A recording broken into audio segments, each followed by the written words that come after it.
ओम बिरला जी तो राहुल गांधी जी की आवाज को सुनने नहीं चाहते, जो सच बोल रहे हैं तो सच को उजागर होने नहीं देना चाहते। चुनाव आयोग जो है स्वतंत्र और निष्पक्ष होना चाहिए, लेकिन चुनाव आयोग तो सरकार का हो गया है जैसे पिंजड़े का तोता हो गया। इस समय देश के जो हालात हैं वो पाकिस्तान से भी ज्यादा बदतर हुए अगर इसको वक्त रहते देश का पर नागरिक अगर नहीं संभालता। ये तो वही हालत है कि जिस टाइम औरंगजेब और अंग्रेजों का शासन था तो ये सेकंड शासन हो गया औरंगजेब और अंग्रेज का। जो हमारा शासक है वो औरंगजेब से कम नहीं है मोदी। चुनाव आयोग ने ही बोला है कि इस तरह का यूपी आईडी से 10-10 वोट पड़े हैं, तो उस पर जांच क्यों नहीं बैठ रही है? वोटर दूसरे प्रांत में क्यों उसका वोटर आईडी वो है, वहाँ उसको कटवाता, यहाँ कर जुड़ता, यहाँ उसने वही एपिक नंबर कैसे ले लिया? ये दुर्भाग्यपूर्ण है। 4 PM न्यूज नेटवर्क में आप सभी का स्वागत है। मैं हूं क्षितिज का। आपने देखा संसद सत्र में किस तरीके से ओम बिरला पर राहुल गांधी भड़क उठे और जब आवाज बुलंद की तो एक सन्नाटा सा पसर गया पूरे संसद भवन के सत्र के दौरान। ये मुद्दा था वोटर लिस्ट को लेकर के, और आपने देखा कि जिस तरीके से हरियाणा में चुनाव हुआ, हरियाणा के साथ में महाराष्ट्र में जब चुनाव हुआ तो उसमें जो वोटर लिस्ट के इपिक नंबर को लेकर के जो विवाद जो उठा वो अब संसद भवन के सत्र तक पहुंच गया है। और साफ कहना है कि दो व्यक्तियों की वोटर लिस्ट की जो इपिक आईडी है वो एक नहीं हो सकती। आपने देखा कि वेस्ट बंगाल में जब चुनाव की जब बात हुई तो ममता बनर्जी ने भी यही मुद्दा उठाया, और अब ये मुद्दा विपक्ष लगातार उठा रहा है। ग्राउंड स्तर पे क्या कुछ माहौल है और क्या कुछ सोच रहे हैं लोग, हम जानने आए हैं और चर्चा करेंगे इसी विषय पर और समझेंगे कि ग्राउंड स्तर पर इसका क्या माहौल है। सर, सवाल है कि अब इपिक नंबर को लेकर के लड़ाई स्टार्ट हो गई और ये बात अब संसद भवन के सत्र में भी उठ गई है। राहुल गांधी जब अपनी आवाज बुलंद करते हैं ओम बिरला से तो सन्नाटा सा पसर जाता है। क्या सोचते हैं? राहुल जी हकीकत बात कर रहे हैं, सच बात कर रहे हैं, तो ओम बिरला जी घबरा गए। ओम बिरला जी तो राहुल गांधी जी की आवाज को सुनने नहीं चाहते, जो सच बोल रहे हैं तो सच को उजागर होने नहीं देना चाहते। जब वोटर लिस्ट में एडिट करके नाम जोड़े गए हैं या गड़बड़ियां पाई गई, हरियाणा में हो, महाराष्ट्र में हो, यहाँ तक कि आप जो है पश्चिम बंगाल से भी आवाज उठ रही है, तो सरकार को इस पर सोचना चाहिए। और चुनाव आयोग जो है स्वतंत्र और निष्पक्ष होना चाहिए, लेकिन चुनाव आयोग तो सरकार का हो गया है जैसे पिंजड़े का तोता हो गया, जैसे ईडी, सीबीआई और ये चुनाव आयोग हो गया है। तो ये एक तरह से निष्पक्ष और स्वतंत्र चुनाव नहीं करा रहा है आयोग। उसी पर राहुल गांधी जी ने बोला है, लेकिन ओम बिरला जी इधर उधर की बात करते हैं, सच्चाई को सुनना नहीं चाहते। राहुल जी ने देश की आवाज को सुनाया है, राहुल जी ने देश की आवाज उठाई है, जनता की आवाज उठाई है कि चूंकि भारत में स्वतंत्र और निष्पक्ष चुनाव होना चाहिए, तब जाके सरकार बने, तब जनता की सरकार होगी। अगर गड़बड़ी करके चुनाव लोग जीत रहे हैं तो ये जनता के साथ धोखा है, अन्याय है, अत्याचार है, संविधान की हत्या है, लोकतंत्र की हत्या हो रही है। इसके लिए आवाज उठाना पड़ेगा और राहुल जी जो सदन में उठाए हैं ये सही और हकीकत है। राहुल गांधी आज ओम बिरला पे भड़क उठे और बड़ा मुद्दा था इपिक नंबर को लेकर के। दो व्यक्तियों का इपिक नंबर सेम नहीं हो सकता। हरियाणा चुनाव हुआ, महाराष्ट्र हुआ, उसके बाद अब वेस्ट बंगाल में ममता बनर्जी ने भी जब आवाज उठाई तो संसद भवन के सत्र में गूंजने लगे राहुल गांधी। ओम बिरला सन्नाटे में पसर गए। क्या सोच रहे हैं इपिक नंबर और वोटर आईडीज को लेकर? देखिए, अगर इसकी तह तक हम लोग जाएं, इसकी प्रॉपर इन्वेस्टिगेशन करें, क्योंकि देखिए देश का जो ये मुद्दा है ये जुडिशरी के साथ साथ एक इलेक्टिंग प्रोसेस पे भी, ट्रस्ट प्रोसेस पे टिका हुआ है। और अगर इस तरह के किसी तरह के लूप होल्स हैं कि EPIC number should be doubled और EVM should be trapped within chip things, hacking तो कहीं से भी हो सकती है, इतनी बड़ी बड़ी हैकिंग्स हो रही हैं। तो मैं ये कह रहा हूँ देश का संविधान, अब मैं ये कह रहा हूँ कि उसकी दुहाई देने वाले क्या only Rahul Gandhi is only responsible to fight against the, क्या कहते हैं, सत्ता पक्ष। पूरे देश को साथ में आना चाहिए और इस चीज को एक्सपोज करना चाहिए। अगर नहीं होता तो विपक्ष के लोग इंडिविजुअली अपना एक वोटिंग सिस्टम बनाएंगे और उसके थ्रू जय और विजय की सब चीजें डेफिनेट नाइट होंगी। अच्छा, मुख्य चुनाव आयुक्त ज्ञानेश कुमार को लेकर के उनकी भूमिका अब क्या सोच रहे हैं? क्या लगता है कि अब इस पे जो आवाज उठी है उस पर कुछ कार्रवाई करेंगे? संसद में तो उनको एक तरीके से मान लीजिए तलब कर लिया गया। देखिए, मुझे नहीं लगता। देखो, एक हिंदी में शब्द है कि महत्वाकांक्षी किसी भी ये जो पॉलिटिकल्स लोग होते हैं इनके अंदर इतनी महत्वाकांक्षा होती है कि ये चाहते हैं कि रिजीम टू रिजीम, एक भाई साहब बोल रहे थे 2047 तक बीजेपी कोई हटा ही नहीं सकता। Is that possible? भैया इसी प्रधानमंत्री चुनाव में ये दो हाथ हो गए थे।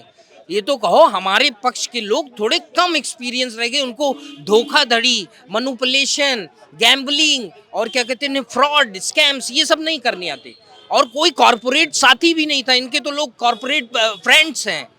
तो मैं ये कहता हूँ कि इस समय देश के जो हालात हैं वो पाकिस्तान से भी ज़्यादा बदतर हुए। अगर इसको वक्त रहते देश का पर नागरिक अगर नहीं संभालता तो मैं ये कहता हूँ कि जवाब देना मुश्किल हो जाएगा। किसी सेकुलर चीज़ को देश में आप रख नहीं पाओगे, किसी चीज़ को पर्टिकुलर आप एक जुडिशियरी सिस्टम को फैसले कहाँ सही हो रहे हैं कहाँ गलत हो रहे हैं, सब कुछ एकदम मटिया पलीट हो गया है। जैसे कहावत एक कही गई है कि अम्मा चली भुजाने, खाने को नहीं है दाने। अब वही हाल देश का हो गया है। शुक्रिया। क्या बातें करते हैं आपके साथी लोग। बड़ी बात यह है कि एपिक नंबर जब दो लोग का एक हुआ तो संसद भवन के सत्र में राहुल गांधी ने आवाज बुलंद की और सन्नाटा सा पसर गया। इलेक्शन कमीशन की भूमिका के बारे में क्या सोच रहे हैं, और ये जो गतिविधियां जो हुई जिस पर आवाज उठाई गई, इसको लेकर मन में क्या है? देखिए 2014 से पहले की अगर हम बात करेंगे तो देखते हैं कि अन्ना हजारे ने जो आंदोलन भ्रष्टाचार के खिलाफ जो तय किया भारत के अंदर, तो वहाँ पे आप देखने को पाएंगे कि अन्ना हजारे को अमेरिका ने सपोर्ट किया कि कांग्रेस को बाहर करिए, आप कितना भी पैसा चाहिए हम दे रहे हैं आपको। वो फंडिंग से चीज़ें देखिए, जो राष्ट्र का निर्माण कर रही थी भारतीय राष्ट्रीय कांग्रेस, उसके अगेंस्ट में कोई नहीं था। मोदी के आने से पहले कोई नहीं था। उसमें मेन स्ट्रीम की मीडिया का बड़ा रोल रहा है और उसने झूठ पे झूठ प्रोपेगेंडे को तय करने का काम लगातार करती रही। और आज हम देख रहे हैं कि जिस तरीके से साम दाम दंड भेद हर तरीके से जो चीज़ों को मैनिपुलेशन, अभी जैसे भाई साहब ने कहा कि अगर हम इस पे देश का हर एक नागरिक नहीं जागेगा तो आने वाले समय में देश का लोकतंत्र खत्म हो जाएगा, देश का संविधान खत्म हो जाएगा।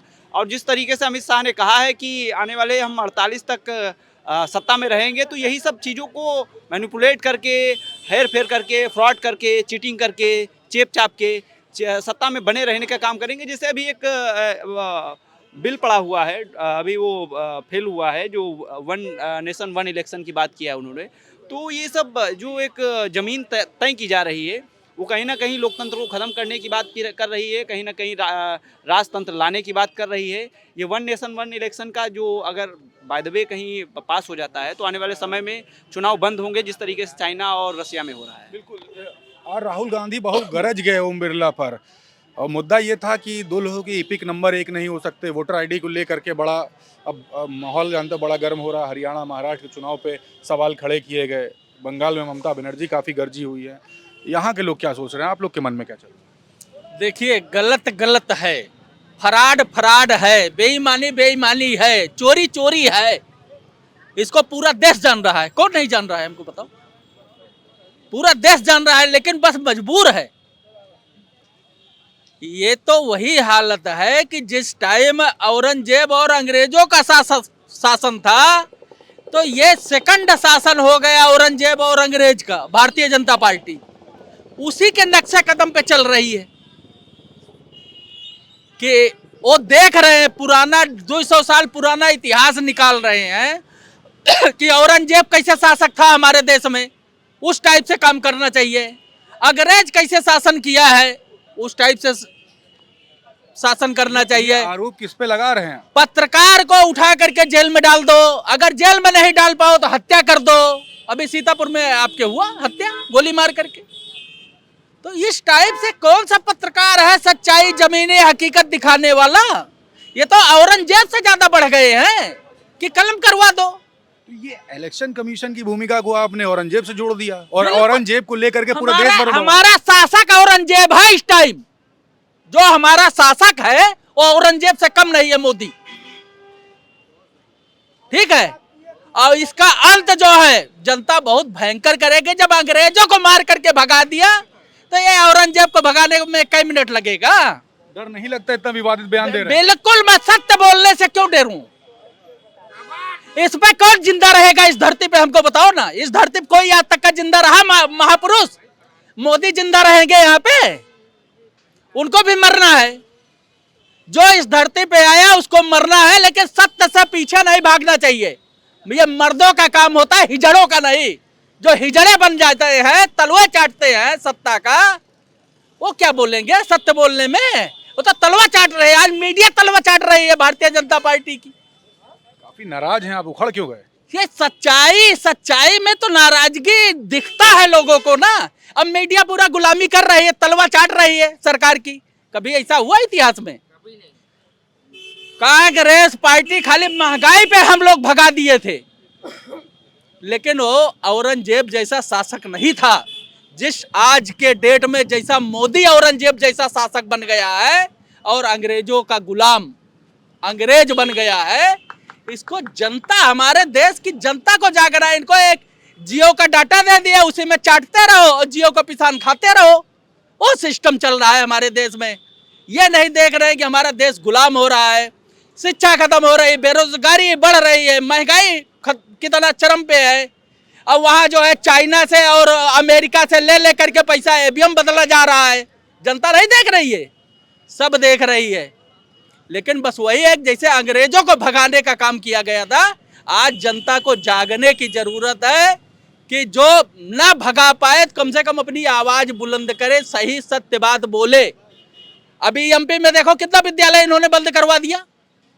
वही दशा तुम्हारे उत्तर प्रदेश में चल रहा है कि शिक्षा खत्म करो, तभी आरएसएस और भाजपा का झंडा लेकर के लोग दौड़ेंगे रोड पे। अच्छा, एक सवाल करें, अभी आपने इतना बयान दे दिया, कमेंट बॉक्स में भर भर के आपके नाम को लेकर चर्चा होगी, सरनेम पे सवाल खड़ा कर दिया जाएगा। नमवा क्या लिखते हैं? नमवा हमारा फूलचंद चौबे है, लेकिन क्या इतना जहर भरे नहीं, मैं दोगला इंसान नहीं हूँ। इस शरीर में दोगला खून नहीं है, सत्य बोलने से भागता नहीं हूँ। पंडित जी, ये सरकार तो आप ही की है, उसके बाद इस तरीके अरे की तो भैया कौन मना किया आपको? आप भी जाओ तलवा चाटो, क्यों यहाँ ले रहे हो बाइट? आप जाओ तलवा चाटो मोदी का, योगी जी का।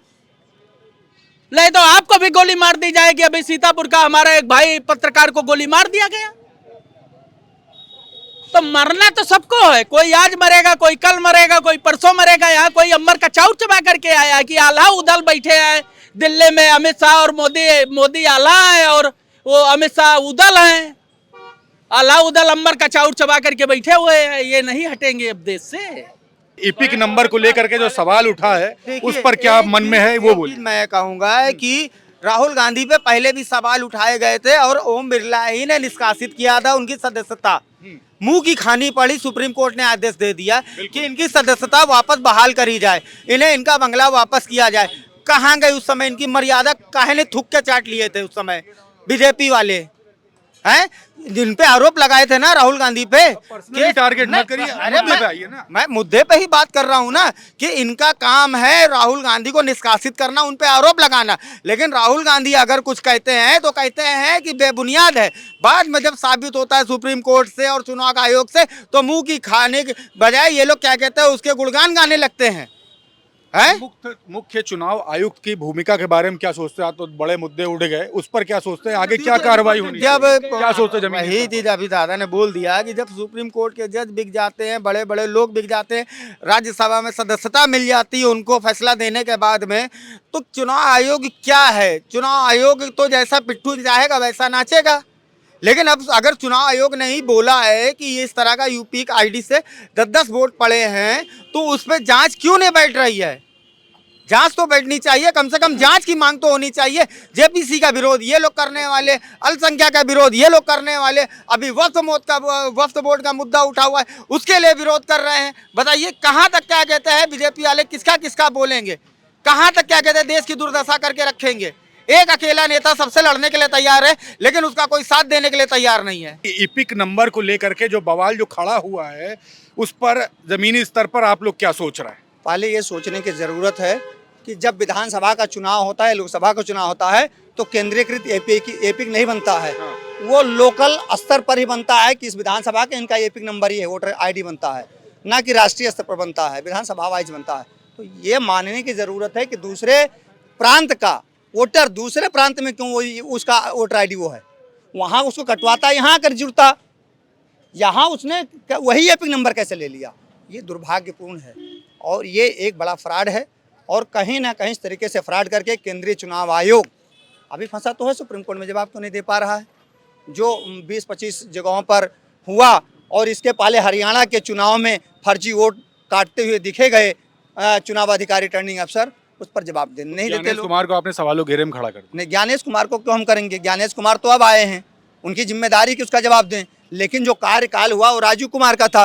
राजीव कुमार को बुला करके सुप्रीम कोर्ट को पूछना चाहिए कि कैसे हुआ, क्योंकि ये उनकी व्यक्तिगत जिम्मेदारी होती है। जो कोई अफसर दस्तखत करता है तो उसकी व्यक्तिगत जिम्मेदारी होती है, ना कि आने वाले अफसर की होती है। इंटरप्रिटेशन गलत किया जाता है कि जो अफसर आएगा उसका जवाब देगा। वो क्या जवाब देगा जब उसने किया ही नहीं? जो किया है उसको बुला करके उसको सजा दी जानी चाहिए। ये भारतीय संविधान का प्रावधान है। तो बिल्कुल आप देख रहे थे, ग्राउंड स्तर पर हम उतरे हुए थे। आज संसद भवन का सत्र आपने देखा किस तरीके से राहुल गांधी गरजे और ओम बिरला की कहीं ना कहीं आवाज बंद हुई। पूरे संसद भवन का सत्र उस समय सन्नाटा पसर जाता है जब राहुल गांधी एपिक नंबर का मुद्दा उठाते हैं। पहले आपने देखा महाराष्ट्र और हरियाणा चुनाव जब हुआ तो उस समय से ये एपिक नंबर को लेकर के वोटर ID कार्ड के मुद्दा उठ रहा था, और अब बंगाल का जब चुनाव होने वाला है तो उस समय ममता बनर्जी ने ये मुद्दा उठाया। और अब ये मुद्दा जब संसद भवन के सत्र में जब उठा है तो ग्राउंड स्तर पर सदन से लेकर के सड़क तक अब ये मुद्दा गरज रहा है। और हम पब्लिक के बीच में थे, लोगों से बात कर रहे थे। ये पूरी रिपोर्ट आपको कैसी लगी कमेंट बॉक्स में लिखते रहिए और जुड़े रहिएगा 4 PM न्यूज़ नेटवर्क के साथ। ग्राउंड रिपोर्ट के लिए मैं हूं क्षितिज कांत, कैमरा पर्सन शुभम के साथ 4 PM न्यूज़ नेटवर्क के लिए। धन्यवाद।